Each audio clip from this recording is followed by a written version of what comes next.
শিশুর জীবনের প্রথম 1000 দিন হলো এক অপার সম্ভাবনার সময়। এটি শুরু হয় গর্ভধারণের প্রথম দিন থেকে এবং শেষ হয় শিশুর 2 বছর বয়স পূর্ণ হলে। প্রথম 1000 দিন একটি বিশেষ সময়, যা শিশুর ভবিষ্যৎ শারীরিক ও মানসিক বিকাশের জন্য অত্যন্ত গুরুত্বপূর্ণ। এটি ক্রিটিক্যাল উইন্ডো হিসেবে বিবেচিত হয়, কারণ এই সময়ে সঠিক যত্ন, পুষ্টি এবং উদ্দীপনা শিশুর সুস্বাস্থ্য ও মস্তিষ্ক বিকাশে দীর্ঘমেয়াদী প্রভাব ফেলে। গর্ভধারণের 270 দিন। এই সময় মায়ের গর্ভে শিশুর শরীর ও মস্তিষ্কের বিকাশ শুরু হয়।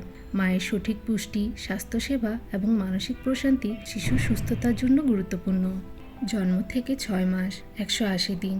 এই সময় একমাত্র মায়ের বুকের দুধ হলো শিশুর সম্পূর্ণ পুষ্টির উৎস।